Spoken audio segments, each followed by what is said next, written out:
What's the connection between eating cereal and good pronunciation in English?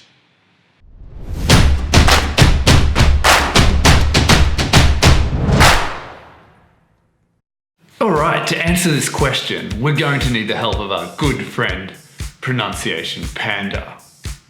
Hey Panda, are you ready to start cooking breakfast yet?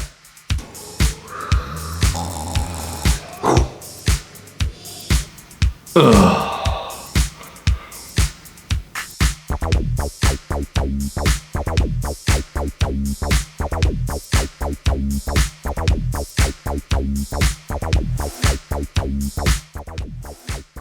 So how do we make sound? Well, we don't make sounds by thinking about them. Pronunciation is a physical activity.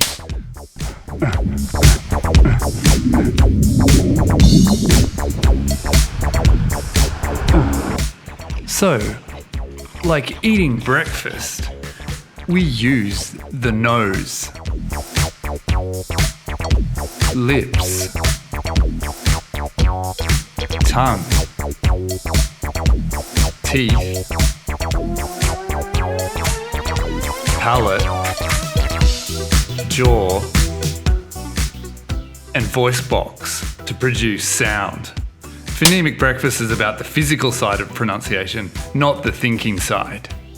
In the coming episodes, with the help of Pronunciation Panda, I'm going to show you a range of pronunciation workouts. These workouts will get you exercising your mouth and finding difficult sounds like R and Ch.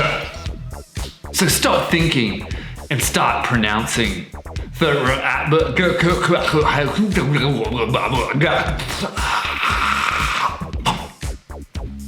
Oh, one more thing. You might have noticed the t-shirts.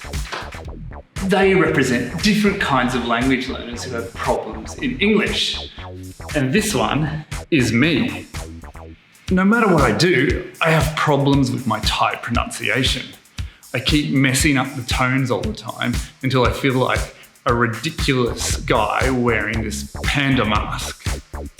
Remember to sledgehammer that subscribe button, hit that bell for reminders, and most importantly, start smashing English language barriers today.